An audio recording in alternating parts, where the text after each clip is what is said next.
I'm glad to have you here. Follow my story until the end and comment the city you're watching from. I love you so much. Keep your paperwork safe. Helen, documentation is protection. James's words echo in my mind as I trace my fingers over our wedding photo. His smile, frozen in time, still makes my heart ache even 3 years after his passing. In the picture, we're standing in front of our first house in Riverside Heights, the one we purchased in 1985 with his VA loan. We were so young then, so full of hope.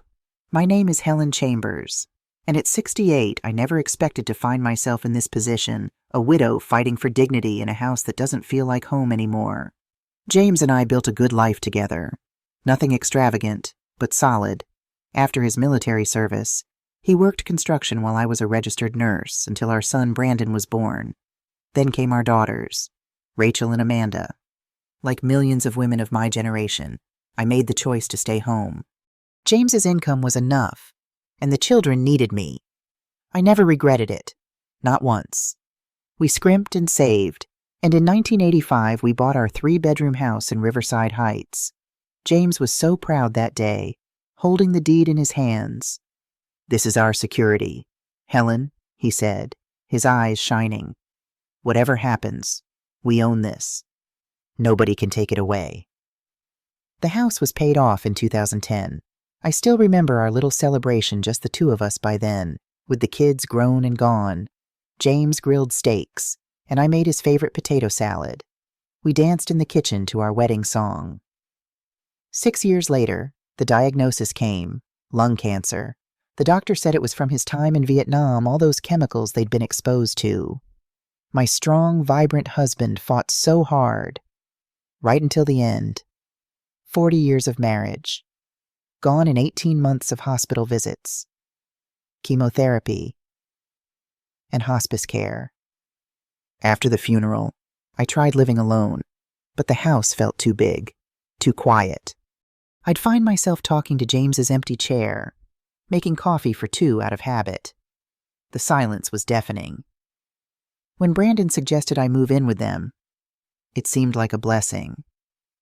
"Just until you're feeling stronger, Mom," he said, his hand on mine. "It's not good for you to be alone right now."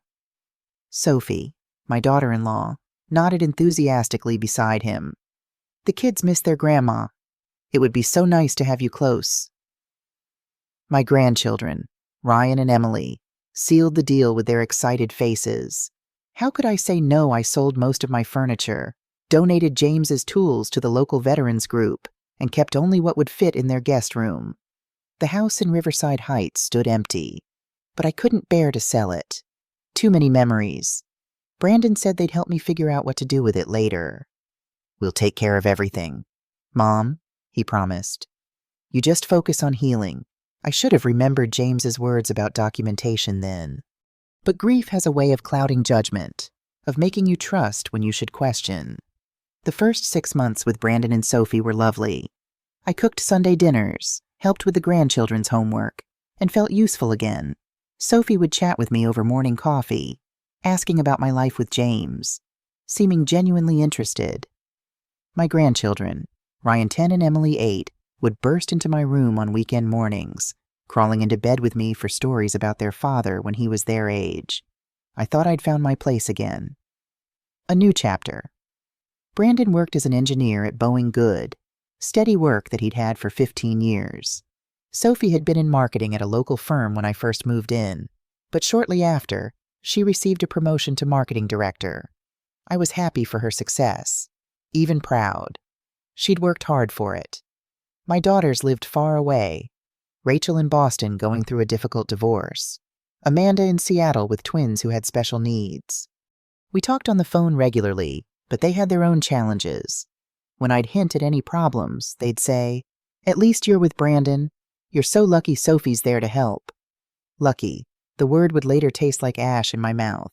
I kept in touch with a few friends from our old neighborhood, especially Evelyn Martinez, who'd known James and me for 30 years. She visited occasionally, bringing homemade empanadas and news from Riverside Heights. "The Thompson house sold," she'd tell me. "The new family has 3 young children. The neighborhood is changing. Helen, But whenever she'd ask how I was settling in, I'd smile and say everything was fine. I didn't want to seem ungrateful. The truth was, things were already beginning to shift. Sophie started making comments about the extra laundry, the higher water bills. She'd sigh when she saw me in the kitchen, as if my presence exhausted her. The warmth in her voice had cooled to politeness, then to barely concealed irritation. Brandon grew distant too, always busy with work, avoiding my eyes when Sophie complained about the situation. I should have seen the signs the way Sophie's mouth tightened when the grandkids ran to hug me, how she'd started calling me your mother when talking to Brandon never mom anymore. One evening, I found a stack of nursing home brochures in the recycling bin. When I mentioned it casually at dinner, Sophie quickly explained, "Oh, that's research for work. We have a client in senior living." I nodded and pretended to believe her. But that night, I lay awake wondering what was really happening in this house that wasn't mine. James had always insisted we keep our important documents secure. I'd brought all our papers when I moved, stored them in a lockbox under my bed. But I'd been so grateful for the illusion of family that I hadn't thought to review them. I trusted my son. I believed family meant something. I was about to learn how wrong I was. The real shift accelerated about a year after I moved in, coinciding with Sophie's promotion. The money changed her, or maybe it just revealed who she'd always been. She started redecorating, hiring contractors, talking about elevating their lifestyle. Every room got a makeover except mine, which remained pointedly shabby, like a reminder of my unwelcome presence. Brandon's salary was good, but nothing compared to Sophie's new income. I watched my son shrink as his wife's star rose. She controlled the finances, made the decisions, and he just nodded along. The boy who'd once stood up to bullies in 3rd grade couldn't meet his wife's eyes anymore. One night, I'd come downstairs for water and froze outside their bedroom door when I heard Sophie's voice, sharp and clear. "Your mother is becoming a burden," she was saying. "She contributes nothing. Brandon just sits here using our resources, taking up space." "She's my mom," Brandon replied weakly. "And I'm your wife, your family now. We have our own kids to think about, college funds, retirement savings. We can't keep hemorrhaging money on someone who refuses to help herself." Hemorrhaging money, I bought my own groceries, paid for my medications, never asked for a dime. But that didn't fit Sophie's narrative. The next morning, Sophie was all smiles over coffee, asking about my plans for the day as if I hadn't heard her true feelings hours before. I smiled back and lied about meeting Evelyn for lunch. Instead, I went to the local library and researched housing options for seniors. The prices made my stomach clench. My Social Security and James's modest pension wouldn't cover half of what these places charged. Without selling the house in Riverside Heights, I had no way to afford anywhere decent. When I returned, Sophie was showing off the newly remodeled kitchen to her book club friends. I slipped past them to my room, but not before I heard her say, "This is my house now. I've made it what it should have been all along." My house. The words echoed in my head that night as I looked at my wedding photo. James smiled back at me, frozen in time, unaware of what would become of his Helen. The restrictions began subtly. Sophie reorganized the kitchen so that most items were in higher cabinets I couldn't reach easily. The laundry room suddenly had a schedule posted, with my allotted time being when everyone was home and needing the bathroom. "Grammy, why don't you eat dinner with us anymore?" Emily asked one evening when I took my plate to my room. "Grammy needs her rest," Sophie answered before I could. "She's tired," but I wasn't tired. I was being erased. One evening, I found Sophie on her laptop browsing nursing homes. "Research for work," she said quickly, slamming it shut. But I'd seen the search terms Medicare beds available and expedited placement. When I mentioned this to Evelyn during our next lunch, her eyes narrowed. "Helen, something's not right there. You look thin and sad. What's really going on?" I hesitated, then told her everything. The comments, the changes, the feeling of being unwelcome in what was supposed to be my sanctuary. Evelyn reached across the table and squeezed my hand. "You know where I am if you need anything. James would want someone looking out for you." The house remodeling continued. Sophie put in a pool, a home theater in the basement, updated bathrooms with rainfall showers and heated floors. One day, while showing it off to her colleagues, I heard her say, "The equity was just sitting there unused. We decided to put it to work." Equity? What equity? Brandon and Sophie didn't own a home before I moved in. They'd been renting. The only equity would be from my house. But how? That night, I checked my lockbox. The deed to the Riverside Heights house was there, with both James's name and mine on it. But something made me look closer. There was a small notation I didn't recognize, and the document looked different somehow, not quite the same as I remembered. I needed to find out what was happening, but I wasn't sure who to trust anymore. As summer turned to fall, the tension in the house became palpable. Sophie spent more time at work, coming home late and irritable. Brandon walked on eggshells around her, and the children grew quieter, sensing the strain. My relationship with my grandchildren became Sophie's new target. She scheduled their activities during times I was usually with them. When Ryan asked if I could attend his soccer game, Sophie interjected, "Grammy doesn't like sitting in the cold, honey. She's better off at home." I hadn't been asked.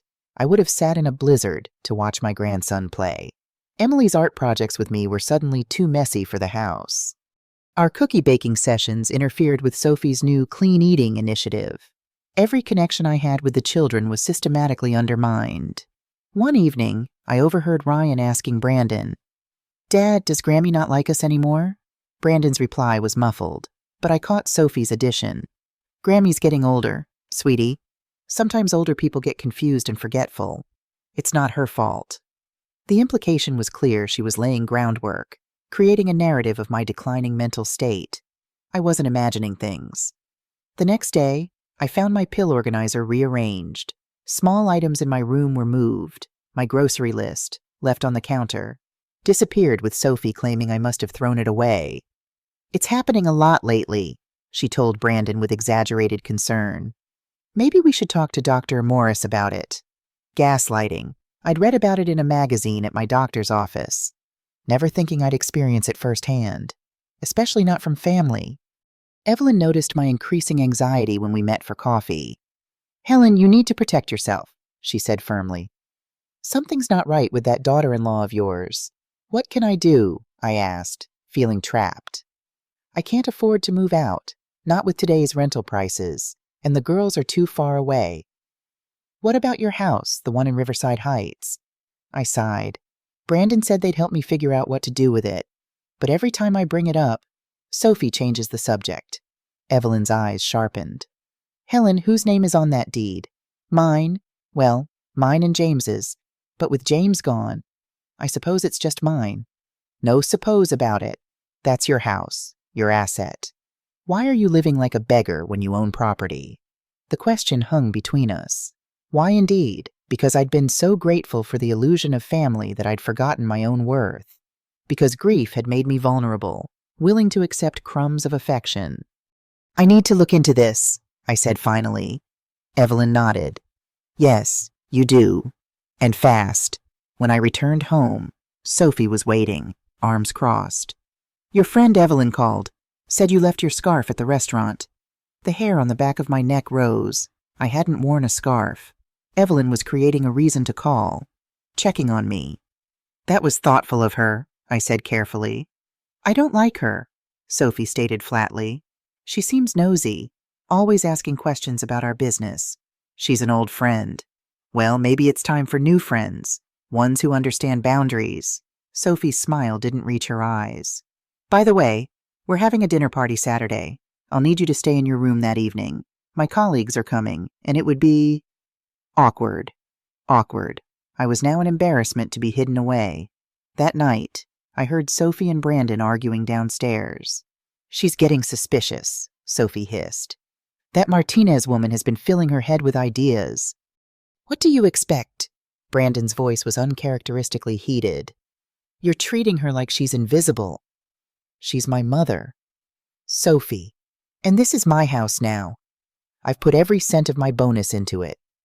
Without me, you'd still be in that crappy apartment. The house is still in her name. We agreed to talk to her about it properly." Sophie's laugh was cold. Talk and what would you say? Hey, Mom, remember that house Dad left you? We've been borrowing against it without telling you. Hope that's okay. My blood ran cold. Borrowing against my house. How is that possible? We'll figure it out, Brandon said, his voice dropping. Just be nicer to her. Okay, for the kids. If nothing else? 2 more months, Sophie replied. Then we execute the plan. Harris says the paperwork is almost ready. Harris, Sophie's cousin who worked at a law firm. What paperwork? I slipped back to my room, heart pounding. The pieces were starting to fit together, forming a picture I didn't want to see. I needed to act, but carefully. Whatever they were planning, I couldn't tip my hand too soon. That weekend, while everyone was at Ryan's soccer tournament, I visited my old house in Riverside Heights. The lawn was overgrown, mail piled up on the porch. Inside, dust covered every surface, but it was still mine, still home. I walked through each room slowly, remembering. James and I bringing baby Brandon home, Rachel's 5th birthday party in the backyard, Amanda learning to play piano in the living room. Every wall held memories that Sophie couldn't redesign away. As I was leaving, my neighbor Dorothy stepped out of her house. Helen, what a sight for sore eyes. Are you moving back in? Just checking on things, I said vaguely. Well, it's about time. That young couple was here again last week. Said they were considering an offer. My heart stuttered. Young couple. Your son and his wife. Said they had your power of attorney and were handling the sale for you since you weren't well. Power of attorney sale. I'd signed no such document. When was this? I asked, struggling to keep my voice steady. Oh, they've been by several times over the past few months. Brought some fancy-looking fellow in a suit last time. Realtor, I guess. I thanked her and hurried to my car, hands shaking so badly I could barely find my keys. The pieces weren't just falling into place, they were crashing down around me. The weeks leading up to Thanksgiving were a masterclass in restraint. I watched, I listened, and I documented everything. I recorded dates, conversations, and discovered financial statements hidden in Brandon's home office during a rare moment alone. I took photos with my old flip phone, not sophisticated, but evidence nonetheless. Sophie's behavior oscillated between pointed ignoring and false concern, especially when others were present. Are you feeling all right, Helen? You seem confused today, she'd say sweetly in front of Brandon's cousin Maria, who was visiting from Chicago. Maria frowned. She seems perfectly fine to me. Oh, you don't see her every day. Sophie sighed dramatically. The forgetfulness, the wandering at night. It's becoming a concern. I held my tongue, knowing confrontation would only play into her narrative of my declining mental state. Thanksgiving morning arrived crisp and clear. I was up early, helping prepare the turkey as I had every year since moving in. Sophie supervised, criticizing my every move while simultaneously telling her sister on the phone how we let Helen help with little tasks to make her feel useful. Family began arriving at 4: Brandon's Uncle Thomas and Aunt Maria, cousins from both sides, Sophie's parents, her brother with his wife and children, 15 people in total, all squeezed around the dining table and the kids' table set up nearby. I'd been seated at the far end, away from my grandchildren, who kept trying to sneak over to me until Sophie redirected them. The turkey I'd helped prepare that morning suddenly tasted like sawdust as I watched my family, my son, interact as if I were merely an obligation, not a loved one. Midway through the meal, Sophie clinked her glass. Everyone, Brandon and I have an announcement. All eyes turned to them. Brandon looked uncomfortable, but Sophie was beaming. We've decided to expand the house. We're adding a mother-in-law suite over the garage. Much more appropriate accommodations for Helen than taking up our guest room. Murmurs of approval circulated the table. How thoughtful, Sophie's mother cooed. That sounds lovely, I said carefully. When did you decide this? We've been planning for months, Sophie replied. The contractors start in January. And how will you be financing this renovation? I asked, keeping my voice neutral. Sophie's smile tightened imperceptibly. We have it handled. Helen, don't worry your head about money matters. I'm just curious, since my name is still on the deed to my house in Riverside Heights, and I'm wondering if that has anything to do with your sudden financial flexibility. The table went silent. Sophie's fork froze halfway to her mouth. Your free ride is over. Helen, she said, voice dripping with false sweetness. Starting next month. That guest room costs $200-300. That's actually below market rate. I'm being generous. 15 family members went completely still, forks suspended midair, eyes darting between Sophie and me. Brandon kept his gaze fixed on his mashed potatoes. I'm sorry. What? My voice came out smaller than I intended. Sophie dabbed her lips with her napkin, those perfectly manicured nails catching the light. You heard me. $2,300 a month for the guest room. If you can't afford it, there's always the shelter downtown. They have programs for seniors, Maria gasped. Sophie, that's practical. Sophie cut her off. We can't keep supporting a freeloader forever. Freeloader. After 40 years of marriage, after raising 3 children, after giving up my nursing career to support James's military service, after losing him to cancer. I was a freeloader in my own home. My hands trembled as I set down my fork. This was my house. The house James and I had bought in 1985. The house where we'd raised our 3 children. The house I'd moved back into with them after James died 3 years ago when they said I shouldn't be alone.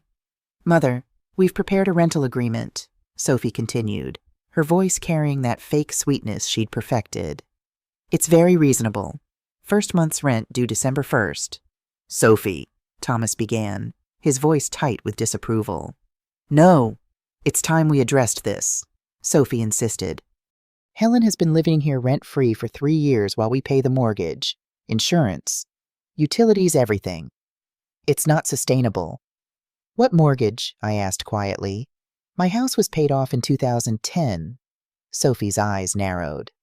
This house, Helen, our house, where you're living now. I thought you were renting this house, I said, looking at Brandon. That's what you told me when I moved in. Brandon finally looked up, his face pale. Mom, it's complicated. Actually, it's very simple, I said, finding my voice. I'd like to know how you're financing all these renovations, the pool, the kitchen, the home theater, because from what I understand, you've been taking out loans using my house as collateral. My house. With forged documents. The silence that followed was deafening. Emily started to cry softly at the kids' table, sensing the tension. Ryan put his arm around his sister protectively. Sophie recovered first, letting out a laugh that sounded like breaking glass. That's ridiculous. Brandon, your mother is clearly confused. This is exactly why we're concerned about her mental state. I'm not confused. Sophie, I spoke with my neighbor Dorothy this week. She told me about the young couple with power of attorney looking to sell my house. I never signed any power of attorney. Sophie's face hardened. This is a private family matter that we should discuss later. No, I said firmly. You made it public when you called me a freeloader in front of everyone. Let's continue. Tell me about the credit cards opened in my name, the ones with $20,000 in charges for your designer clothes, and that vacation to Cabo you took in June, Brandon's cousin whispered. Holy shit, under his breath. Mom, Brandon finally spoke, his voice pleading. We should talk about this privately. Like you talked privately about stealing my identity, about forging my signature, about planning to declare me incompetent so you could take control of my assets. That's enough. Sophie slammed her hand on the table. I will not be accused of crimes in my own home. It's not your home, I said quietly, pulling a folded paper from my pocket. I ran a title search. This house is in my name too. You used my house as collateral for the loan to buy this one. The color drained from Sophie's face. Brandon looked like he might be sick. You've been planning this for years, I continued, my voice steady despite my racing heart. Using my credit, my assets, creating debt in my name. And when I couldn't pay, you'd have me declared incompetent. Take everything I have. Is that about right? Maria stood abruptly. Thomas, we're leaving. Helen, call us later. We'll help however we can. Sophie tried one last defense. She's lying. She's confused. Tell them, Brandon. All eyes turned to my son. In that moment, he looked so much like the little boy who'd broken Mrs. Peterson's window with a baseball and had to confess, torn, guilty, but knowing the right thing to do. It's true, he whispered. All of it. It was Sophie's idea. But I went along with it. Sophie's face contorted with rage. You weak, pathetic— That's enough, Thomas said firmly. Children, get your coats. We're leaving. As family members hurriedly gathered their things, Sophie turned her fury on me. You've ruined everything after all we've done for you. You ungrateful— What you've done, I interrupted calmly, is commit fraud, identity theft, and elder abuse. All federal crimes. I stood, legs shaky but resolve firm. You have until December 1st to vacate my house. Both houses. Actually, I'll be contacting my attorney in the morning. Sophie laughed, high and brittle.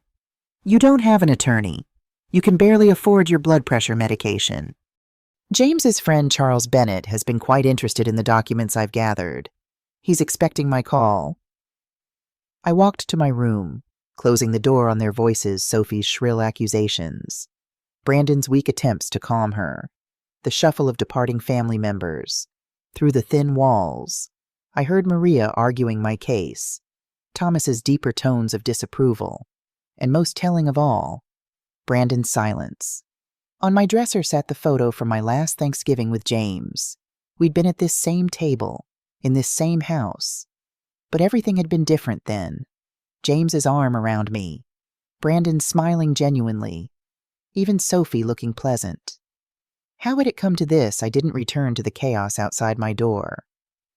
Later, Brandon knocked softly. Mom, I brought you a plate. I opened the door, saw his face, my boy looking lost and ashamed. How could you let her speak to me that way? I asked, the hurt finally breaking through my calm facade. He set the plate on my dresser, wouldn't meet my eyes. She's stressed about money. The promotion came with more responsibilities. She doesn't mean— She meant every word. I studied his face, saw James's jaw, my eyes, but none of our strength. What happened to you? Brandon, just think about the rental agreement. Okay, it's not that much, and you have Dad's pension, Social Security. Get out. The words came out flat, final. Mom, get out of my room. He left, shoulders slumped. I looked at the plate he'd brought: turkey, stuffing, all the fixings, food I'd helped prepare in the kitchen where I now needed privileges. I pushed it aside. That night, I lay awake thinking about James's words. Documentation is protection, but protection from what he'd never imagined I'd need: protection from our own son. My phone buzzed with a text from Maria. We're here for you. Whatever you need. That woman is poison. At least someone still believed in family. Tomorrow would bring confrontation, legal battles, pain. But tonight, looking at James's handwriting on the deed, Helen, this is yours always. Don't let anyone take it from you. All my love, Jay. I found the strength to fight. Black Friday dawned cold and gray, matching my mood perfectly. While others battled crowds for bargains, I faced a different kind of fight. I'd barely slept, rehearsing what needed to be done, steeling myself for the confrontation ahead. Sophie knocked on my door at precisely 7 o'clock, rental agreement in hand, smile bright as her whitened teeth. Sleep well. She didn't wait for an answer, spreading papers on my dresser with practiced efficiency. I've made this very simple. First month's rent due December 1st. Security deposit waived, family discount. She pointed with a manicured fingernail. Sign here, initial here. I took the document, scanning each line carefully. No overnight guests without approval. No cooking after 8:00 p.m.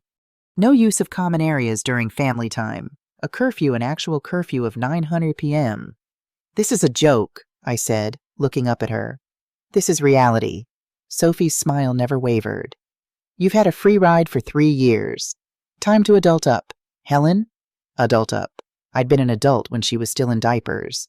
I'd raised 3 children, managed a household, held my husband's hand through chemotherapy. But to her, I was just an old woman who needed to learn responsibility. What if I refuse? Then you'll need to vacate by December 1st. She pulled out her phone, showed me a moving company's website. I've already got quotes, very reasonable. They can have you packed and out in 3 hours. Brandon agreed to this. Brandon agrees with whatever's best for our family. She leaned against my doorframe, casual as a neighbor chatting over coffee. Look, Helen, I'm trying to help you maintain some dignity here. The alternative is, well, less pleasant. Meaning I've toured some lovely facilities. Golden Sunset has an opening. Medicare covers most of it. You'd have your own space smaller, of course, but manageable. Meals provided, activities, people your own age. A nursing home. The words tasted bitter. Assisted living, she corrected with a patronizing smile. Very different, more independence. She tilted her head, studying me. You have been forgetting things lately, leaving the stove on, missing medications. Maybe more support would be beneficial. I hadn't forgotten anything, but I saw the trap. Refuse the rent, get painted as incompetent, pay the rent, legitimize her claim to my house. Either way, she won. I need time to think. Of course, you have 5 days. She set the papers on my nightstand, patted them like a pet. Oh, and I'll need you out of the house tomorrow afternoon. We're having friends over, and it would be awkward. After she left, I sat on my bed holding James's picture. What would he do? Fight, certainly. But how could I fight when my own son wouldn't stand up for me? I called Rachel first, my hands shaking as I dialed. Honey, I need to talk to you about something. Mom, can it wait? The lawyer's here about the divorce papers. It's important. Sophie wants me to pay rent. A pause. Well, that's not unreasonable, is it? I mean, you are living there. My heart sank. Rachel, it's $2,300. Oh, that's a lot. But you have Dad's benefits, right? Maybe it's time to think about your own place anyway. Might be nice having your independence back. Independence. As if I'd chosen dependence. As if I hadn't been forced into this corner by grief and loneliness and the promise of family support. Amanda was no better when I reached her. Mom, I can't deal with this right now. The twins have therapy. And look, maybe Sophie has a point. You could contribute something. I do contribute. I mean real contribution. Real contribution. 40 years of keeping house, raising kids, supporting my husband's career. None of that was real to them. Only money counted now. I hung up feeling more alone than I had since James's funeral. My daughters, my son, when had they all become strangers? I needed to act, but carefully. Sophie was building a case against me, documenting supposed memory lapses, creating a paper trail to support her claim of my incompetence. I needed to build my own case. That afternoon, I went to the bank. The teller, a young woman with kind eyes, noticed my hands shaking as I filled out the withdrawal slip. Is everything okay, Mrs. Chambers? No, I wanted to say, nothing is okay. Instead, I smiled. Just need to check my balance. The numbers on the screen mocked me. Social Security $1,400 a month. James's pension $800, savings $5,000, enough to pay Sophie's rent for 2 months. Maybe 3 if I ate ramen and skipped medications. Then what? Would you like to speak with a financial advisor? The teller asked gently. No, thank you. What could an advisor tell me? That I was old, poor, and out of options. I drove past Golden Sunset on the way home. A gray building with tiny windows. Residents shuffling in the garden like ghosts. Was this my future warehoused? Forgotten. While Sophie lived in my house, when I returned, the house was empty. A note on the counter informed me that they'd gone to the mall, shopping with my credit, no doubt. I seized the opportunity to search Brandon's home office, looking for anything that might explain how they'd managed to use my house as collateral. In the bottom drawer of his desk, I found a folder labeled Riverside Property. Inside were loan applications, credit reports, and most damning of all, practice sheets where someone had attempted to copy my signature. My hands trembled as I photographed each document with my phone. The evidence was mounting, but I still needed professional help to understand the full scope of what they'd done. That evening, while Brandon and Sophie entertained friends, I sat in my car at the park, too ashamed to let Evelyn see me cry but desperate for advice. She found me there anyway, knocked on my window. Helen, honey? What are you doing out here in the cold? I broke down then, told her everything. The rental agreement, the nursing home threats, my children's dismissal of my concerns. She listened, her face growing harder with each word. That witch, she said when I finished. James would be spinning in his grave. What can I do? Evelyn, I can't afford the rent. My kids think I'm a burden. I have nowhere to go. What about your house, the one in Riverside Heights? It's just sitting empty. Brandon said they'd help me figure out what to do with it. Evelyn's eyes sharpened. Helen, whose name is on that deed, mine. Well, mine and James's. But James is gone, so it's mine. No buts. That's your house, your asset. Why are you living like a beggar when you own property? The question hung between us. Why indeed? Because I'd been so grateful for the illusion of family that I'd forgotten my own worth. I need to think, I said finally. Evelyn squeezed my shoulder. Think fast, honey. And remember, James left you more than memories. He left you security. Use it. That night, I couldn't sleep. I kept thinking about the deed, the papers in my lockbox. James's voice echoed, documentation is protection. At 3:00 a.m., I pulled out the lockbox, entered the combination our anniversary date. Inside, neat folders labeled in James's precise handwriting, insurance, military records, medical, and there, property. I opened it with trembling fingers, pulled out the deed to the Riverside Heights house. Our names in official type, James Edward Chambers and Helen Marie Chambers. And below that, in James's writing, a note, Helen, this is yours always. Don't let anyone take it from you. All my love. Jay, I pressed the paper to my chest and wept. Then I started planning. At first light, I called Charles Bennett, James's old friend from the military who'd become an attorney. He agreed to meet me that morning at his office. Bring everything you have, he instructed. Every document, every note, every statement.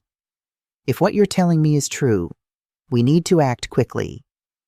I gathered my evidence, the original deed, bank statements, the rental agreement, photos of the practice signature sheets, and slipped out of the house before anyone else was awake. I left a note saying I was meeting Evelyn for breakfast. Charles's office was in a modest building downtown. He was older than I remembered, white-haired now, but his handshake was firm and his eyes were sharp. He listened without interruption as I explained everything, occasionally making notes. When I finished, he removed his glasses and rubbed the bridge of his nose. Helen, what they're doing is criminal. Identity theft, fraud, elder abuse. These are serious federal offenses. He leaned forward.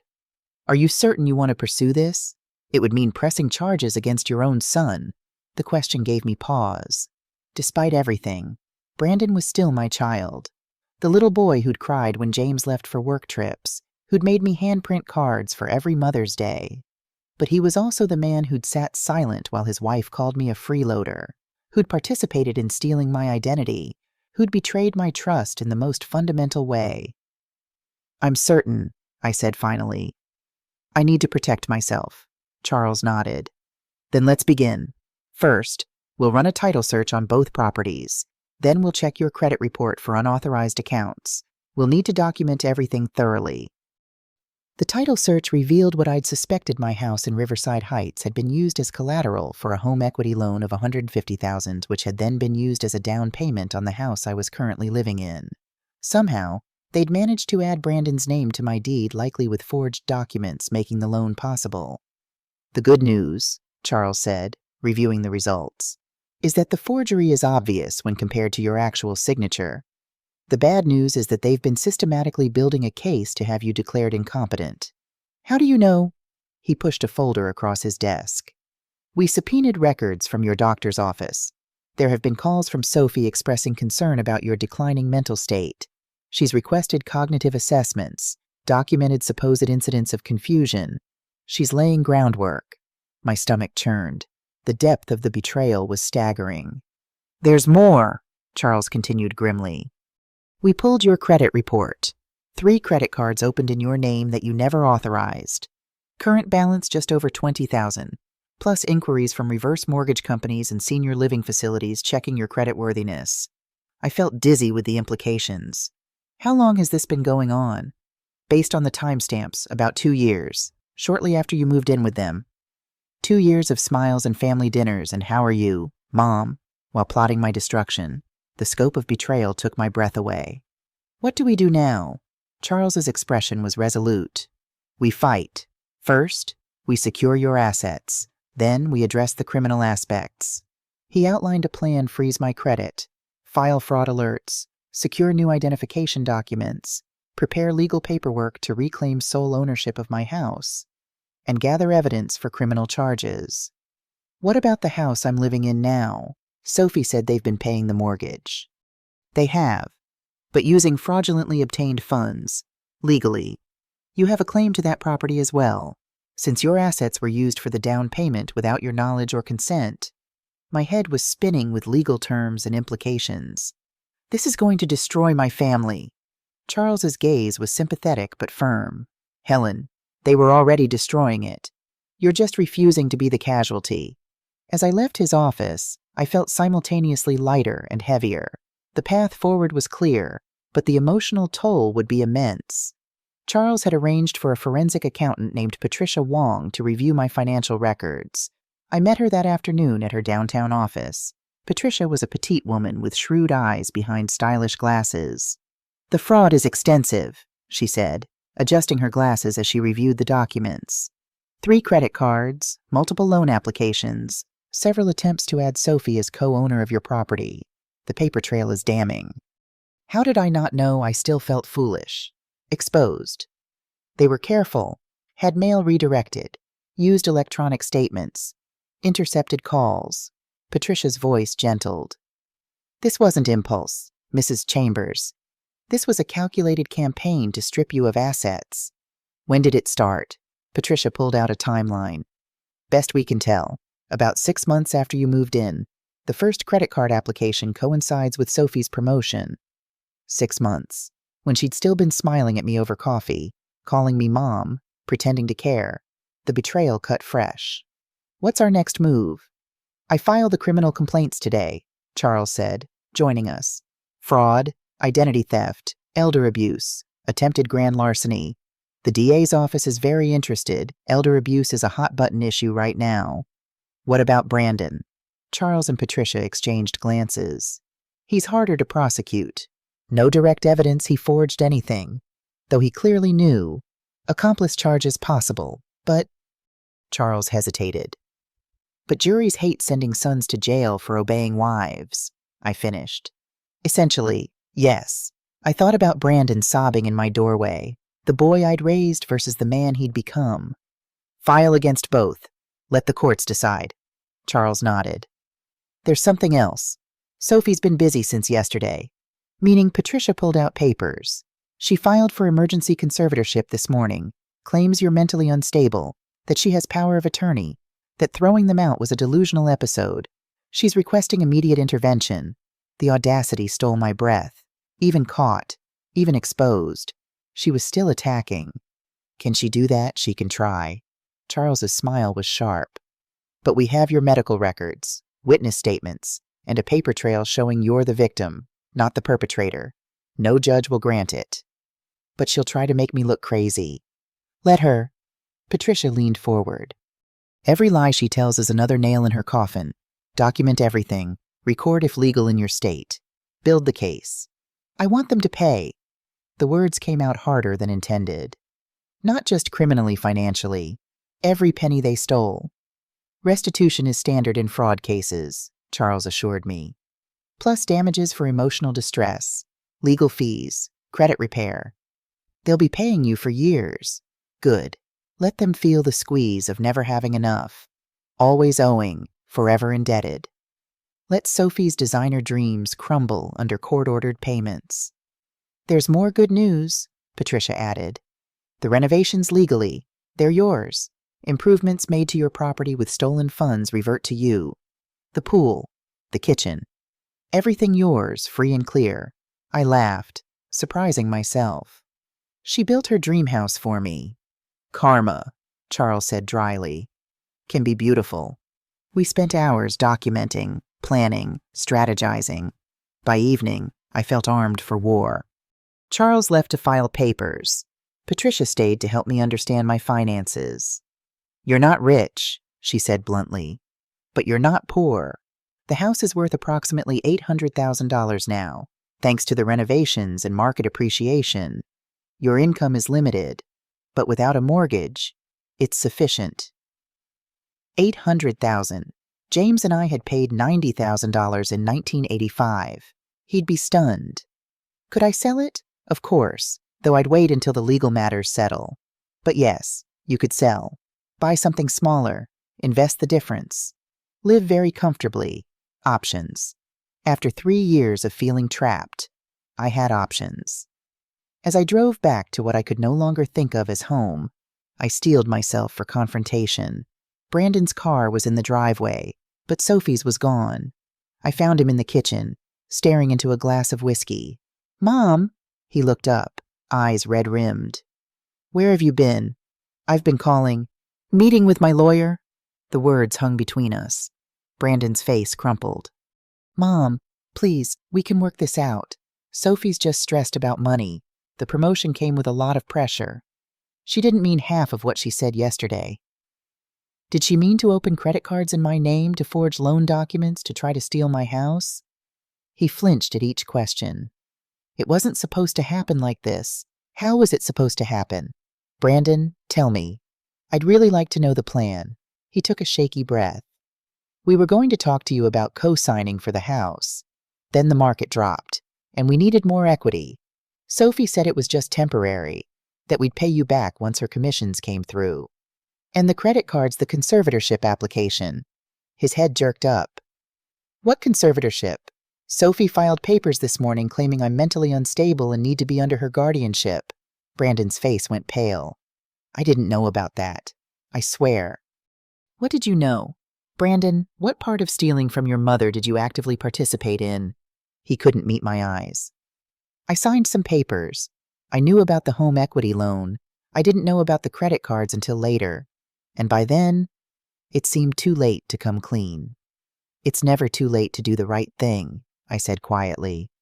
"Your father taught you that." At the mention of James, Brandon's composure broke. "Dad would hate me." "Yes, he would." The harsh truth hung between us. Brandon drained his glass, poured another. "Sophie's at her mother's. She's pretty upset." I'd imagine identity theft charges would upset most people. Brandon's eyes widened. "You're really pressing charges. What did you think would happen, that I'd just roll over and let you take everything, that I'd sign your ridiculous rental agreement and pretend this never happened? I hoped we could work something out. As a family." "Family," I repeated, the word bitter on my tongue. "Family doesn't steal from each other. Brandon, family doesn't forge signatures or open fraudulent credit accounts. Family doesn't try to declare their mother incompetent to gain control of her assets." Brandon hung his head. "I'm sorry, Mom. I'm so sorry. Sorry doesn't undo the damage. Sorry doesn't erase the betrayal." I stood, suddenly exhausted. "You have until December 1st to find somewhere else to live. Both of you. Mom, please. Goodbye, Brandon." I went to my room and closed the door, blocking out his pleas. My hands were shaking as I sent a text to Charles. Confronted Brandon. He admitted to knowing about the loan but claims ignorance about conservatorship. "Staying in my room tonight. We'll call tomorrow." His response was immediate. "Change the locks on Riverside House today. Security system updated. Be careful and document everything." I sat on the edge of my bed, looking at James's photo. "I'm doing it," I whispered to his smiling face. "I'm fighting back. I hope you're proud." For the first time in months, I felt something like peace as I drifted to sleep. The next morning, I woke to shouting.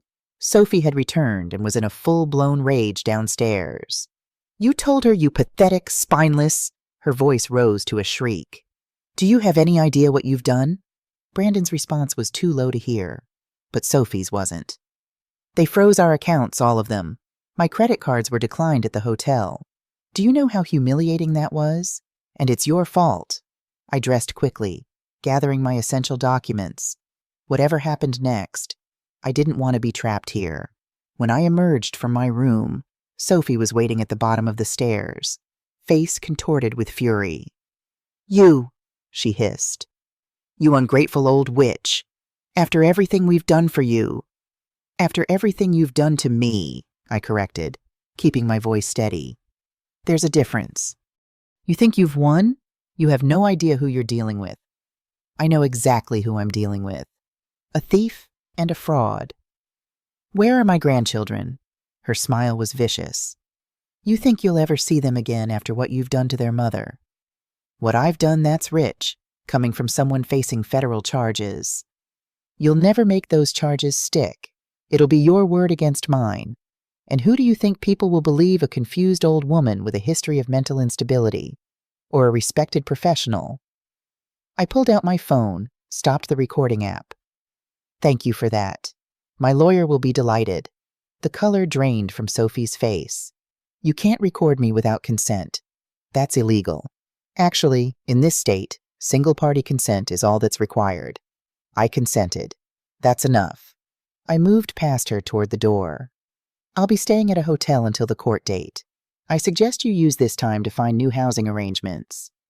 "This isn't over," Sophie called after me. "Not by a long shot." I turned back, meeting her gaze. "You're right about that. It's just beginning." Outside, I took my first deep breath in what felt like years. Evelyn was waiting in her car as we'd arranged. "You okay?" she asked as I slid into the passenger seat.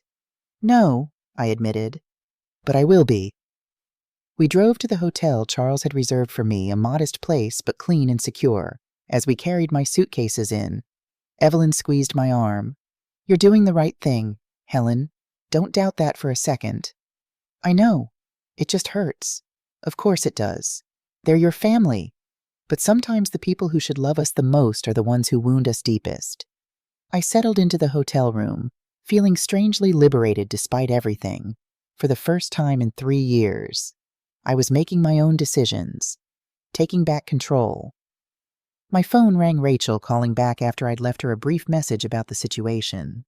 "Mom, what's going on?" Brandon called saying you've gone crazy. Hired lawyers, accused them of stealing. I told her everything, my voice steady despite the pain. When I finished, there was a long silence. "Rachel, I'm still here." Her voice was thick with tears. "Mom, I'm so sorry. I had no idea. When you mentioned the rent, I just assumed. I should have asked more questions." "Yes, you should have." "Are you okay? Where are you staying? Do you need me to come?" The shift to concern after dismissal was jarring. "I'm safe. I have support. And yes, I would have appreciated you coming when I first asked for help. Not after everything fell apart." "That's not fair." "Mom, I'm going through a divorce. I have my own problems. Life is rarely fair, Rachel, but when family needs help, you show up. That's what I taught you. That's what I did for you. Every time." Another silence. "You're right, I'll book a flight." "Don't bother," I said, suddenly tired. "The court date is set for next month. You can come then if you want to support me. Or not. It's your choice." "Mom, I need to go." "I have another call with my lawyer." I hung up, knowing I'd been harsher than necessary, but unable to summon the energy to soothe her guilt. My daughters had abandoned me when I needed them, just as Brandon had. The wound was still too fresh to pretend otherwise. Amanda called next, her tone defensive from the start. "Mom, Brandon says you're pressing charges against him, your own son. Brandon committed crimes. Amanda, multiple federal crimes." "It was Sophie's idea. You know how she is." "Yes, I do. And I know that Brandon is a grown man who made his choices. He chose to participate in stealing from his mother. People make mistakes. Mistakes are accidental. This was calculated, deliberate, and sustained over years. That's not a mistake, it's a crime." Amanda's voice broke.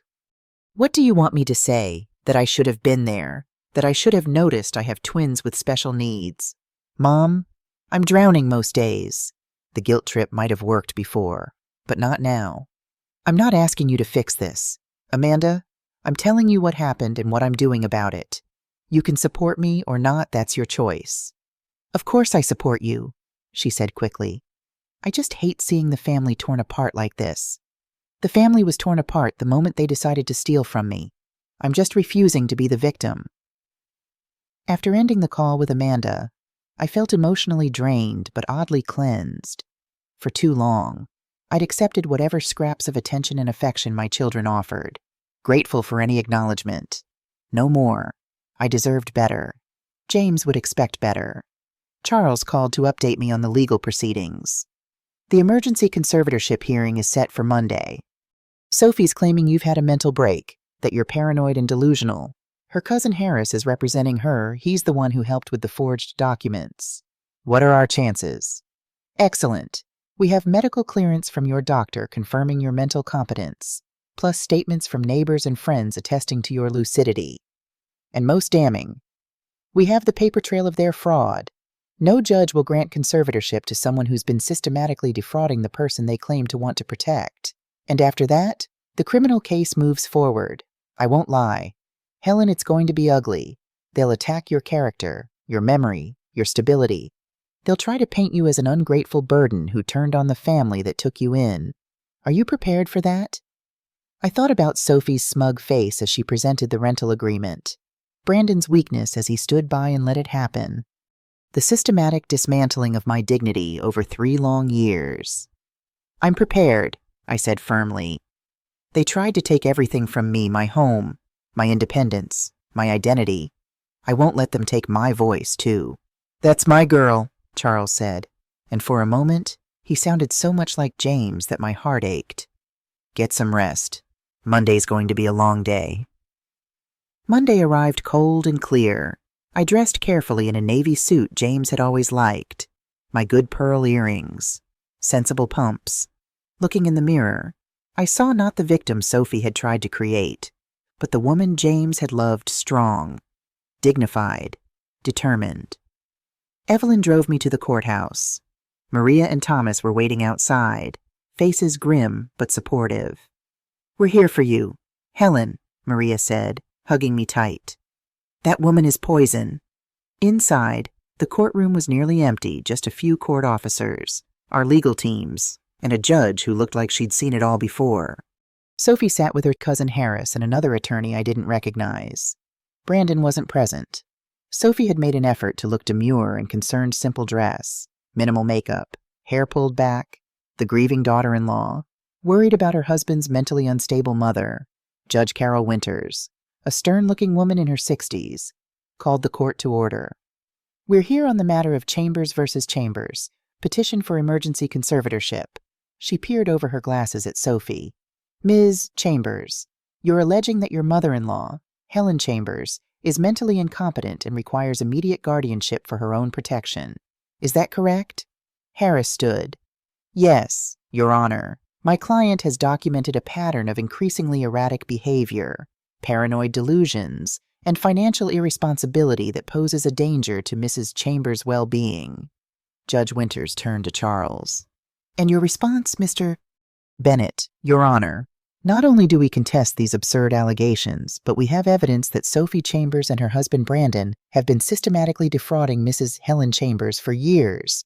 This petition is a transparent attempt to gain control of assets they've been unsuccessfully trying to steal through more direct means. Sophie gasped theatrically. Harris looked outraged. Your Honor, these slanderous accusations— Save it, Judge Winters cut him off. I've reviewed the filings from both sides. Let's start with the medical evaluations. Mrs. Chambers' primary physician, Dr. Lillian Patel, has submitted a thorough evaluation finding her mentally competent and showing no signs of cognitive decline beyond normal aging. Ms. Sophie Chambers has submitted nothing. No medical evaluation whatsoever. We have documented incidents, Harris began. Documented by whom? Not by medical professionals. Judge Winters looked distinctly unimpressed. Now, regarding these allegations of fraud, Mr. Bennett has submitted substantial evidence credit reports showing unauthorized accounts, loan documents with apparently forged signatures, and a forensic accountant's analysis showing systematic financial abuse. What's your response to this evidence? Mr. Harris? Harris shifted uncomfortably. We haven't had adequate time to review these claims. Your Honor, We believe they're fabricated out of Mrs. Chambers' paranoid delusions. Fabricated, Charles interjected. Your Honor, we have bank records showing transfers from fraudulently obtained loans directly to Sophie and Brandon Chambers' accounts. We have evidence that they used Mrs. Chambers' house as collateral without her knowledge or consent. We have recordings of Sophie Chambers admitting to these activities and threatening Mrs. Chambers. Recordings can be manipulated, Harris argued desperately. Indeed they can, Judge Winters agreed. Which is why I've had them independently verified by the court's technical expert. They appear genuine. Sophie's face had gone from concerned to furious. She whispered urgently to Harris, who looked increasingly uncomfortable. Your Honor, Charles continued, not only do we ask that this petition be dismissed, but we request a protective order preventing Sophie and Brandon Chambers from contacting Mrs. Helen Chambers except through counsel, pending resolution of the criminal charges being filed against them. Criminal charges. Sophie couldn't contain herself. This is ridiculous. We took her in when no one else would. We've cared for her for 3 years. Ms. Chambers, Judge Winters warned, you'll have your chance to speak. But Sophie was beyond control now. She's lying. She's confused. Ask anyone she wanders at night. Forgets appointments. Can't manage her medications. Yet she managed to gather extensive evidence of your fraudulent activities, Judge Winters observed dryly. Curious how her mental faculties seem to improve when it comes to protecting herself. The courtroom fell silent. Judge Winters reviewed her notes for several long minutes, then looked up. I'm dismissing this petition for conservatorship. There is no credible evidence that Helen Chambers requires guardianship. In fact, the evidence suggests that the petitioner, Sophie Chambers, has engaged in a pattern of behavior that would make her categorically unsuitable as a guardian, even if such protection were needed. Sophie made a strangled sound of protest. Furthermore, Judge Winters continued, I'm granting the protective order. Neither Sophie nor Brandon Chambers is to contact Helen Chambers except through counsel until the criminal matters are resolved. And I'm referring this case to the District Attorney's Office for investigation of possible perjury in these proceedings, in addition to the fraud allegations already under investigation. She banged her gavel. Court is adjourned. As we stood to leave, Sophie lunged toward me, her face contorted with rage. This isn't over. You'll regret this. I swear to God. Court officers quickly intervened, escorting her from the courtroom. Her threats echoed down the hallway. Outside, Charles squeezed my shoulder. First hurdle cleared. You did well in there. Helen, I didn't have to do anything, I said, still processing what had happened. Sometimes the most powerful thing you can do is simply stand your ground. Sophie self-destructed because she couldn't imagine a world where she doesn't get her way. Maria hugged me. I always knew that woman was trouble. The way she treated you at family gatherings, always so condescending. Thomas nodded. Thomas? Brandon should have put a stop to it years ago. James would never have stood for someone treating you that way. The mention of James brought tears to my eyes. He would have been so disappointed in Brandon. Yes, he would, Charles agreed solemnly. But he would have been incredibly proud of you. As we walked to the car, Patricia called with an update on the financial investigation. We've traced the money, she said without preamble. They've spent most of it at the pool, kitchen renovation, Sophie's car, luxury vacations. But we found about $30,000 in a hidden account under Sophie's maiden name. We've petitioned to freeze that as well. What about my house, the one they're living in? That's more complicated. They used your equity for the down payment, but they have been making the mortgage payments. The court will likely determine an ownership percentage based on contributions. I thought about the house, beautiful but tainted by betrayal. I don't want it. I want my own house back. That's completely understandable. We'll work toward that resolution. Climax 1. That evening, I received a text from Brandon. Please, Mom, let's talk this out. Sophie's hysterical. Our accounts are frozen. We can't even buy groceries. I showed it to Charles, who advised against responding directly. Instead, he drafted a message from his office. All communication must go through counsel per court order. Any direct contact will be reported as a violation. Brandon's reply came minutes later. Mom, I know you're reading these. Please, we're family. Family. The word that had kept me silent, kept me accepting less than I deserved, kept me vulnerable to their manipulation. Not anymore. I turned off my phone and looked out the hotel window at the city lights. Tomorrow, I would go to my real home in Riverside Heights. The locks were changed, the security system updated. It would need cleaning, some repairs perhaps, but it was mine. No one could take that away from me. For the first time in years, I felt truly free. The weeks leading up to the criminal trial were a whirlwind of depositions, evidence gathering, and legal preparations. Charles had assembled a formidable team, including Patricia Wong and a specialist in elder abuse cases named Marcus Delgado. Elder abuse is one of the most underreported crimes in America, Marcus explained during our strategy meeting. Financial exploitation is particularly insidious because it's often perpetrated by family members, making victims reluctant to come forward. Exactly, Patricia agreed. The average victim loses $120,000, but most cases never make it to court because of shame or fear. I'm not ashamed, I said firmly. And I'm done being afraid. Charles smiled. That's why we're going to win. Meanwhile, Brandon and Sophie had hired a high-powered defense attorney named Vivian Reynolds, known for aggressive tactics and media manipulation. Within days of taking the case, stories began appearing in local news about family disagreements escalated to criminal charges and the tragedy of aging parents turning against their children. Sophie gave tearful interviews claiming she'd only been trying to protect me from myself. Helen has been increasingly confused, she told one reporter, dabbing at her eyes with a tissue. We were trying to secure her finances before she gave everything away to scammers. This is how she repays our love. Charles advised me to ignore the media circus. They're trying to poison the jury pool and pressure you into dropping the charges. Don't engage. It was harder to ignore the text messages from my grandchildren, clearly composed with Sophie's help, asking why I was being mean to their mommy and daddy. My heart broke reading them, but Charles was adamant any response would violate the protective order and undermine our case. The hardest blow came when Rachel called to say she wouldn't be coming for the trial after all. I just can't take sides. Mom, she explained, her voice strained. Brandon's my brother. You're my mother. I love you both. This isn't about taking sides, I replied, struggling to keep my voice steady. This is about right and wrong. What they did was criminal. Maybe so, but pressing charges. Couldn't you have found another way to resolve this? I closed my eyes, fighting back tears. What would you have suggested, allowing them to steal my identity, to take my house, to have me declared incompetent and shipped off to a nursing home? You're exaggerating.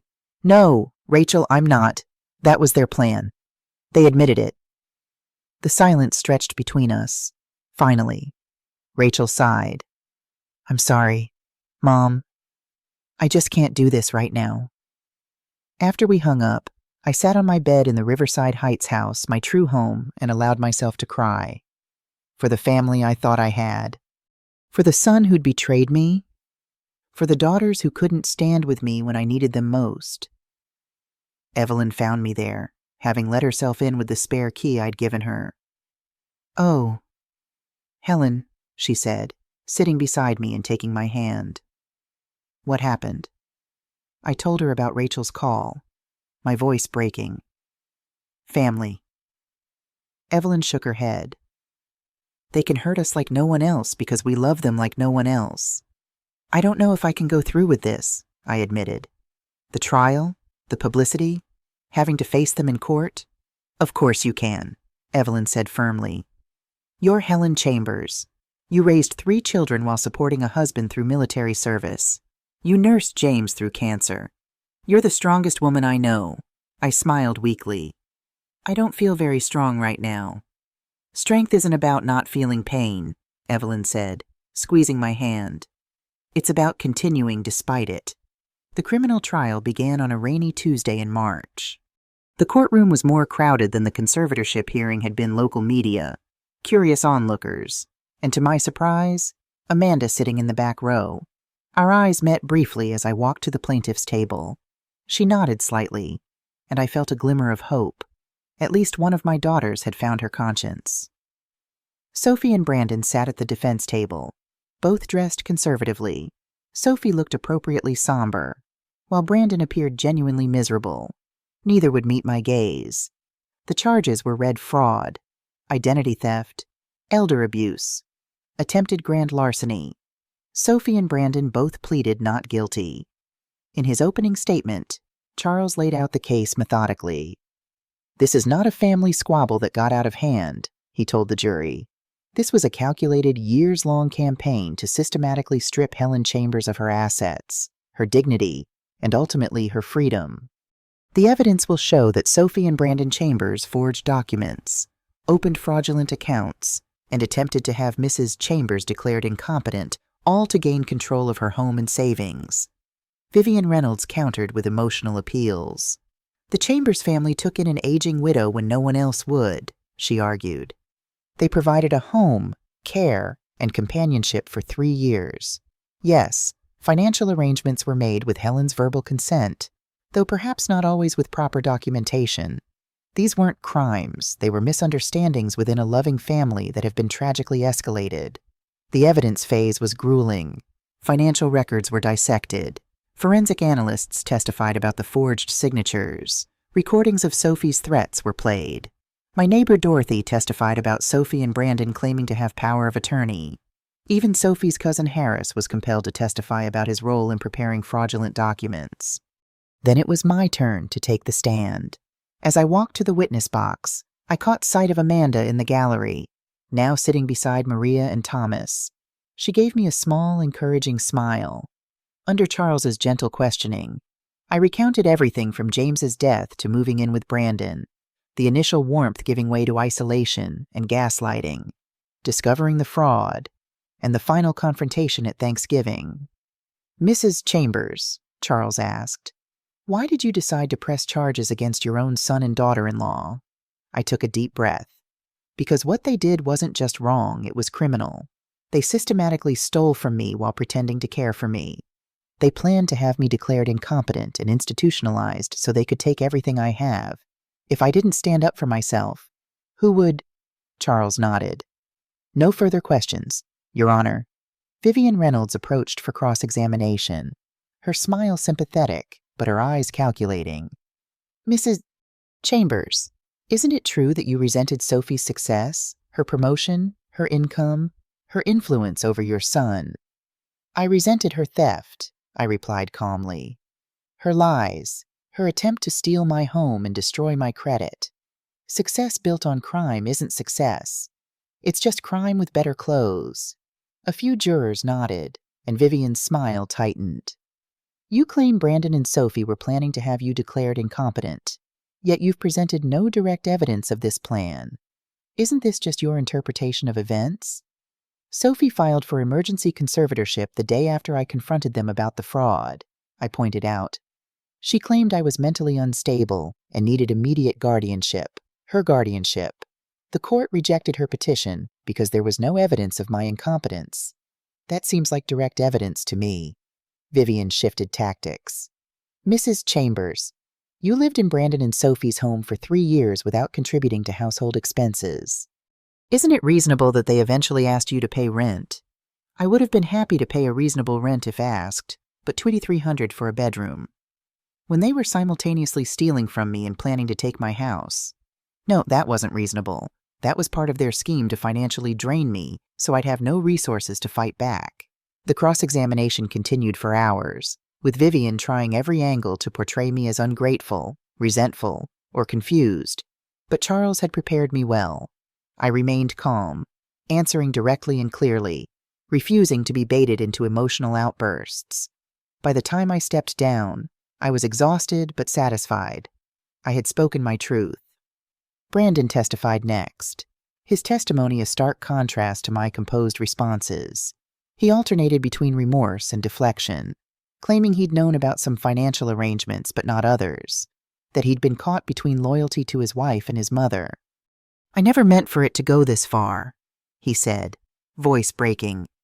"I just wanted everyone to be happy." "Even if that meant stealing from your mother?" Charles asked during cross-examination. Brandon hung his head. "I made terrible mistakes. I'm so sorry." Sophie's testimony was the most dramatic, perfectly dressed and coiffed. She presented herself as the caring daughter-in-law blindsided by an ungrateful mother-in-law's accusations. We took her in when no one else would, she insisted. Her daughters were too busy with their own lives. We gave her a home, included her in our family. Yes, we used her home equity with her verbal permission to create a better living situation for everyone, including her. And the credit cards opened in her name, Charles asked. Did you have verbal permission for those too? Helen said we could handle her finances. Sophie replied smoothly. She was finding it all too confusing. We were trying to help. By charging $20,000 for designer clothes, spa treatments, and a vacation to Cabo that Mrs. Chambers wasn't invited on, Sophie's composure slipped momentarily. Those were legitimate family expenses. For your family, perhaps not for Mrs. Chambers. The most damning moment came when Charles played the recording of Sophie after the conservatorship hearing. This isn't over, you'll regret this, I swear to God. Does that sound like a concerned daughter-in-law trying to help? Charles asked the jury. Or someone furious that their scheme has been exposed after days of testimony? The case went to the jury. They deliberated for less than 4 hours before returning with a verdict. On the count of fraud in the first degree, how do you find the defendant Sophie Chambers guilty? On the count of identity theft in the first degree, guilty. The litany continued guilty on all counts for Sophie, guilty of accomplice charges for Brandon. I sat in the gallery feeling hollow vindication. Justice. But at what cost? My son in handcuffs. My daughter-in-law spitting venom as they led her away. This isn't over, Sophie shouted. You vindictive. You've ruined everything. No, I said quietly, though she couldn't hear me. You ruined everything. I just refused to let you bury me in the wreckage. Outside the courthouse, Amanda approached hesitantly. Mom, I'm sorry I wasn't here from the beginning. I should have believed you. I studied my younger daughter's face, seeing genuine remorse. Yes, you should have. Can we talk maybe over dinner? I considered refusing, making her work harder for forgiveness. But hadn't there been enough pain already? Dinner would be nice, I said finally. I'd like to hear about the twins. She smiled, relief evident in her eyes. They ask about you all the time. They miss their grandma. As we walked to her car, reporters shouted questions that I ignored. This victory wasn't for public consumption. It was personal, painful, and private. The sentencing came weeks later. Sophie received 5 years, eligible for parole in 3. Brandon got 18 months, mostly probation. Restitution was ordered for both they'd be paying me back for decades. Outside the courthouse, Charles shook my hand. You did it, Helen. You won. Had I, my family was shattered. My son a criminal. 1 daughter estranged. But I was free. I was safe. I was home. Yes, I said, realizing it was true despite everything. Finally, I won. Spring arrived with unexpected beauty. The house in Riverside Heights came back to life as I cleared away dust and neglect. I planted James's favorite rose bushes along the back fence, repainted the kitchen a cheerful yellow, and slowly reclaimed each room as my own. The pool Sophie had installed in the other house was sold with the property I wanted nothing from that chapter of my life. The proceeds, after paying off the fraudulent mortgage, went into a trust for my grandchildren's education. They weren't responsible for their parents' crimes. Amanda and I rebuilt our relationship carefully, like archaeologists excavating a fragile artifact. Weekly phone calls became dinner visits, then occasional weekends with the twins. She'd apologized properly, acknowledging how she'd failed me when I needed her. I was so wrapped up in my own problems, she admitted one evening as we sat on my patio. It was easier to believe Brandon than to consider that something terrible was happening to you. We all make choices, I said, watching the sunset paint the sky in pinks and golds. What matters is what we do after we realize our mistakes. She reached over and squeezed my hand. I'm trying, Mom. I know, and I'm proud of you for that. Rachel was slower to come around. Her divorce had left her bitter and defensive, quick to see betrayal everywhere except where it actually existed. Our conversations remained strained, but there was progress. Small steps. Brandon wrote from prison long, rambling letters full of apologies and explanations. I read them, searching for the son I'd raised in the words of the man who'd betrayed me. Sometimes I caught glimpses of him. Other times, he seemed like a stranger. I wrote back occasionally, keeping my responses measured. Forgiveness would take time, if it came at all. Trust might never be fully restored. Sophie sent no letters, made no apologies. According to Brandon, she blamed me entirely for their downfall. In her mind, she was the victim of my ingratitude, my vindictiveness, my refusal to quietly accept my place as an aging burden to be managed. My grandchildren were the greatest casualty. With Brandon in prison and Sophie's parents taking custody, I rarely saw them. I sent birthday cards, Christmas gifts, but kept my distance, not wanting to confuse them further. Someday, when they were older, when they could understand that Grandma wasn't the villain in their story, perhaps we'd reconnect. One sunny afternoon in late April, Evelyn and I were having tea on my patio when the doorbell rang. I opened it to find Amanda and the twins, along with a woman I didn't recognize. "Mom," Amanda said, a nervous smile on her face. "This is Dr. Lisa Wong. She's a family therapist who specializes in elder issues and family reconciliation. I thought maybe she could help us. All of us." Dr. Wong extended her hand.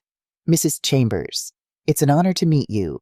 Your case has actually become something of a landmark in elder rights advocacy.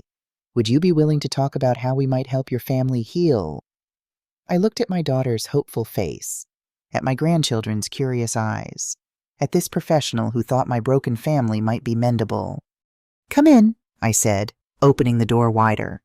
"We can talk in the living room." Over the next several months, Dr. Wong guided us through difficult conversations. Amanda and I worked through her abandonment when I needed her. We discussed Brandon's choices and how they affected everyone. We even had sessions with Rachel when she finally visited tense at first, but gradually productive. Dr. Wong helped me see that while Sophie had been the primary architect of the fraud, my children's neglect had roots in how I'd raised them. "You were always the giver, the supporter," she pointed out gently. "You taught them that Mom handles everything. Mom never needs help. Mom exists to solve their problems. When you finally needed them, they didn't know how to respond because they'd never practiced caring for you." It was a hard truth to accept, but a necessary one for healing. On the anniversary of James's death, I visited his grave with flowers and news. "I did it," I told the headstone. "Fought back. Won. The house is safe." Wind rustled the trees, and I swear I heard his laugh. "That's my Helen, tougher than you look." "I miss you every day," I whispered. "But I'm okay. Better than okay." I arranged the flowers, straightened the little American flag by his marker. I'm home. And I was not just in the physical house, but in myself. The woman who'd been diminished, dismissed, nearly destroyed, had found her spine, had remembered her worth, had refused to go quietly into anyone's good night. As months passed, my life took on new rhythms. I volunteered at the local senior center, sharing my story and helping others recognize signs of financial exploitation. I joined a widows' support group, making friends who understood the unique challenges of rebuilding a life alone. Charles Bennett and I remained in touch, occasionally meeting for lunch to discuss the ongoing legal aftermath of my case. The restitution payments came monthly, small amounts, but steady. Sophie's wages in prison were garnished. Brandon's too, after his release. Every penny they sent felt like validation. "You tried to rob me, but now you pay me." Justice has a certain poetry. Brandon was released early for good behavior after serving 10 months. He sent another letter asking to meet, to reconcile. This time, his words seemed different, more reflective, less self-pitying. "I've been in therapy," he wrote, "really working on understanding how I failed you, how I let Sophie control me, how I chose the easy path instead of the right one. Please, Mom, let me try to make amends." I thought about it for weeks, asked Evelyn, Maria, and Dr. Wong for advice. The responses were mixed, but ultimately the choice was mine. I agreed to meet him at a coffee shop, public, neutral, safe. He looked older, thinner, worn down by consequences. Good. Growth hurts. Mom, he stood when I arrived, uncertainty in every line of his body. Thank you for coming. I sat, ordered tea, studied my son. You have 10 minutes. He talked fast. Therapy revelations, codependency issues, the toxic dynamic with Sophie, his shame over betraying me. All probably true. All definitely too late. I want to earn your forgiveness, he finished. Whatever it takes. Forgiveness isn't earned. I sipped my tea. It's given or not. I forgive you, Brandon, for my peace, not yours. But forgiveness doesn't mean forgetting, doesn't mean trusting, doesn't mean pretending it didn't happen. I understand. But maybe with time. No, I set down my cup. I'll be civil. I'll send Christmas cards. I might even answer if you call. But the relationship we had, the mother who'd sacrificed everything for you, she's gone. You killed her when you stayed silent at that Thanksgiving dinner. He cried then. My son who'd inherited his father's eyes but not his courage. I felt nothing. The part of me that would have rushed to comfort him had died somewhere between freeloader and forged signatures. I'm still your mother, I said, standing. But now I'm my own person first. Remember that. I left him there with his cold coffee and hot tears. It wasn't cruel. It was necessary. Boundaries aren't walls. They're the fence that makes good neighbors possible, even when those neighbors are your children. The divorce finalized while Sophie was in prison. Brandon got the kids alternate weekends, supervised at first. He sent pictures sometimes. Ryan taller, Emily losing baby teeth. I kept them but didn't display them. Someday, maybe, not yet. Rachel visited for Thanksgiving. Just her, quiet and careful, helping me cook in the kitchen I'd painted yellow after returning home. Dad would have been proud of you, she said suddenly, peeling apples for pie. For fighting back. For standing up. He would have been sad it was necessary. I know I failed you when you needed me. She met my eyes. But watching you fight, seeing you refuse to be victimized, it changed something in me too. I stopped accepting less than I deserved in my own life. Good, and I meant it. That's what mothers really want. Children who know their own worth. Amanda came for Christmas, bringing the twins, watching my grandchildren play in the backyard where their father had once played. Their laughter echoing off the fence James had built. Felt like healing. Not complete, some wounds leave permanent marks, but healing nonetheless. Grandma, one twin asked, why don't we see Daddy very much anymore? Sometimes, I said carefully. People make choices that change relationships, but that doesn't mean we stop loving them. We just love them differently. Like from far away. Exactly like that. Children understand more than we credit. They accepted it, went back to playing. Life moves forward, even when we're looking back. Climax 3 New Year's Eve found me surrounded by friends, Evelyn, Maria, and Thomas, neighbors who'd become family, fellow volunteers from the senior center. We toasted at midnight to survival, to strength, to refusing to be silenced. What's your resolution? Evelyn asked. No more resolutions, I said. Just promises to myself, to never again shrink to make others comfortable, to never apologize for taking up space, to never let anyone make me feel worthless in my own home. Here, the chorus went up. Glasses clinked. These people who'd stood by me when blood family hadn't, who'd witnessed my humiliation and cheered my triumph, who proved that family isn't about DNA, it's about showing up.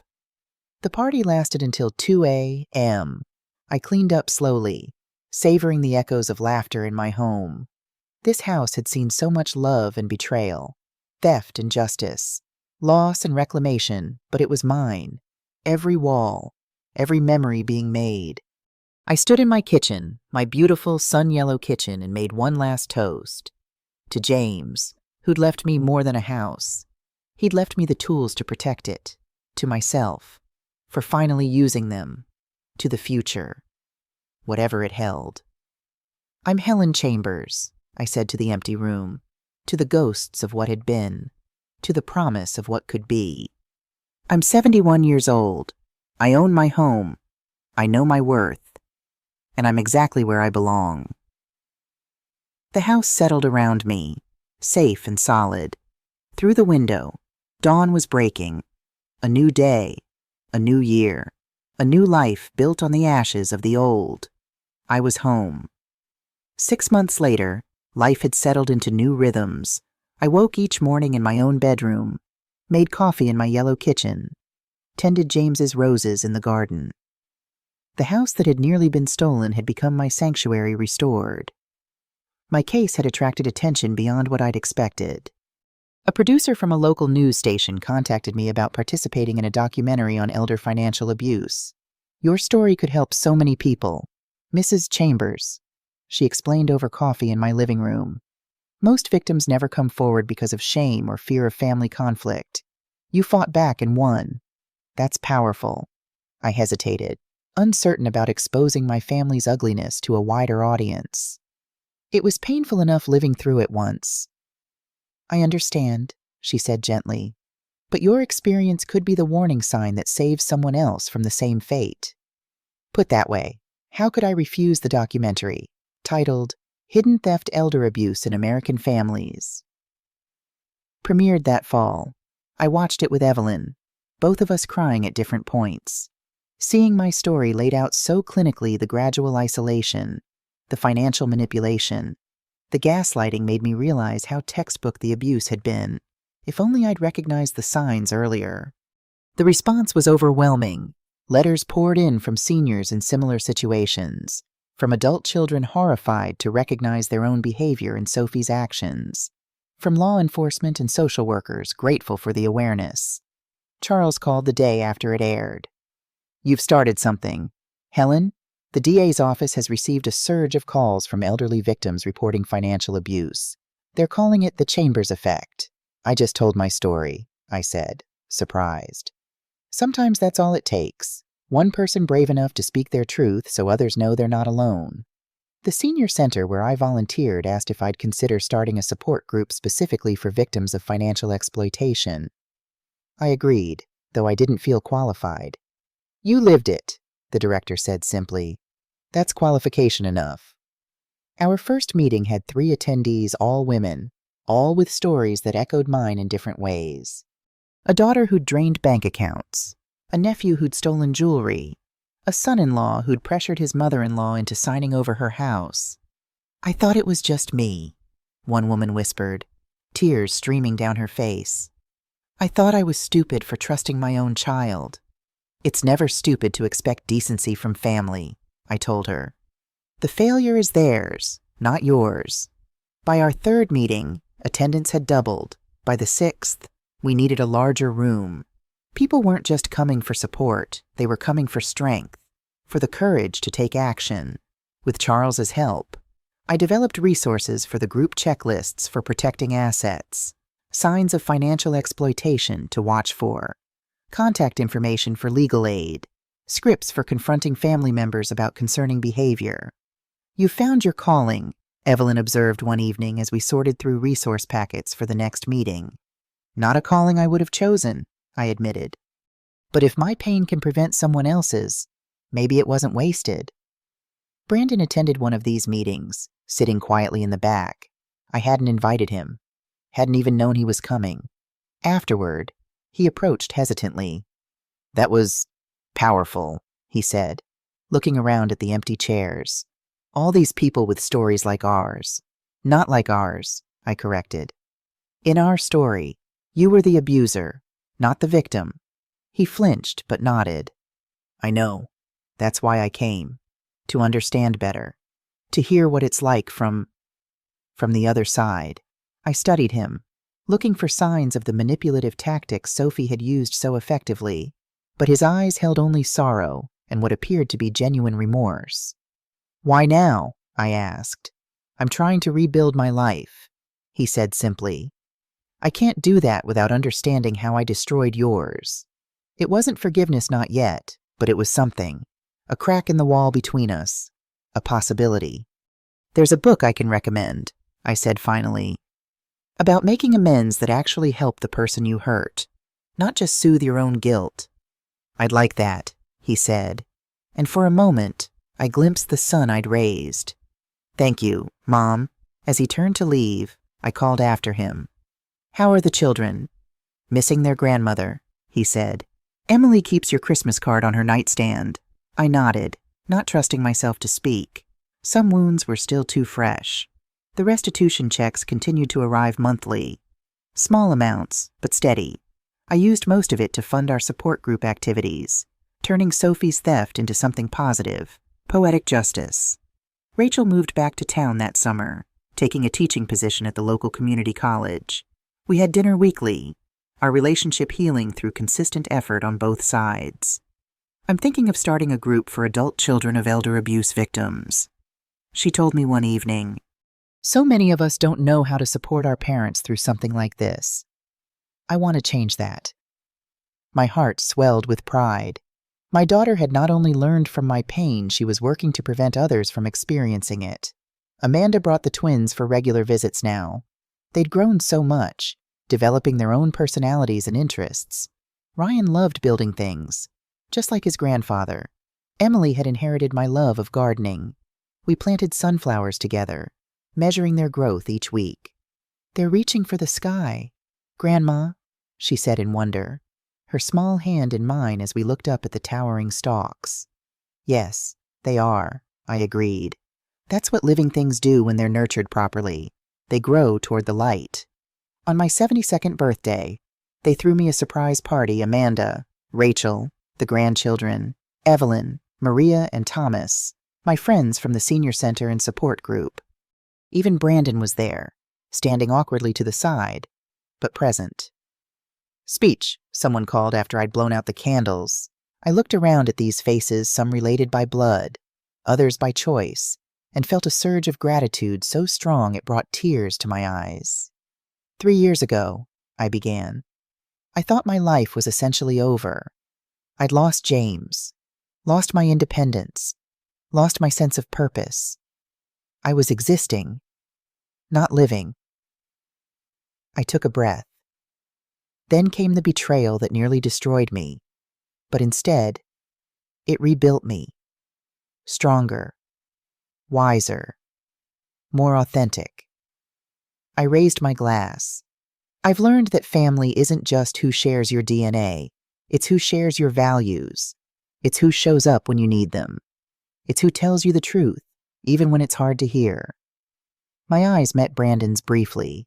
He nodded, acknowledging the rebuke and the challenge. I've learned that it's never too late to stand up for yourself. That knowing your worth is the greatest protection against those who would diminish you. That the most powerful word in any language is no when spoken to those who would exploit you. I smiled at my support group members. And I've learned that pain shared is pain diminished. That helping others heal can heal you too. That purpose can be found in the darkest experiences if you're brave enough to use them for good. I raised my glass higher. So here's to 72 years of life, the good, the bad, the beautiful, and the painful. All of it mine. All of it valuable. All of it making me exactly who I am today. And I wouldn't change a thing. The room erupted in applause. Evelyn hugged me, whispering. James would be bursting with pride. Later, as guests were leaving, Brandon approached with a small package. It's not much, he said, handing it to me. Just something I thought you should have back. Inside was my old house key, the one to this house, that I'd given him when I moved out 3 years ago. With it was a note, "This belongs to you. Always has." I'm sorry I forgot that. I looked up at my son, this man who'd hurt me so deeply but who was trying, in his imperfect way, to make amends. Thank you, I said simply, pocketing the key and the note. It wasn't reconciliation, not completely, but it was acknowledgement of my ownership, my boundaries, my worth. That night, after everyone had gone, I sat on my porch swing watching fireflies dance in the yard. James and I had spent countless evenings here, planning our future, discussing our children, simply being together in comfortable silence. We did all right, didn't we, James? I said to the night air. Despite everything, We built something that couldn't be stolen or destroyed. The wind chimes he'd hung years ago tinkled softly in response. I smiled, feeling his presence not as a ghost, but as the foundation of everything I'd become. I was Helen Chambers. I was 72 years old. I owned my home, free and clear. I knew my worth beyond any doubt, and I was exactly where I belonged. What would you do if you were in my place? Have you ever been through something similar? Comment below. If you enjoyed this story, check out 2 other channel favorites. My daughter-in-law humiliated me at Christmas, so I revealed the truth about her past, and I let my sister plan my wedding, then found out she was trying to sabotage it. Thank you for watching. Love you.